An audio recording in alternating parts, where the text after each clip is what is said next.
एकीकडे आज मकर संक्रांतीचा सण साजरा होत आहे आणि दुसरीकडे जर बघितलं तर बहुतांश लाडक्या बहिणी अशा आहे की त्यांना 17वा तर सोडा 18वा हप्तासुद्धा मिळालेला नाही.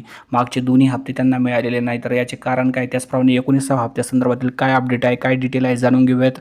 सध्या जर बघितलं तर महाराष्ट्र सरकारची अत्यंत महत्त्वाकांक्षी ठरलेली मुख्यमंत्री माझी लाडकी बहीण योजना सध्या एका वेगळ्याच कारणाने चर्चेत आलेली आहे. विधानसभा निवडणुकीपूर्वी ज्या योजनेने महिलांमध्ये मोठा उत्साह निर्माण केलेला होता, डिसेंबर महिन्यामध्ये जर बघितलं तर जे मोठ्या प्रमाणात जे आहे लाडक्या बहिणींना वाट पाहावी लागलेली होती हप्त्याची, मात्र आता जवळपास जर बघितलं तर नोव्हेंबर आणि डिसेंबरचा हप्ता 80% महिलांना मिळालेला आहे. जवळपास 20% महिला या लाभापासून अजूनही वंचित आहे. जर बघितलं तर महिला सध्या बोलत आहे, विचारत आहेत की जो पुढचा हप्ता आहे 19वा हप्ता बँक खात्यावर कधी ट्रान्सफर होईल.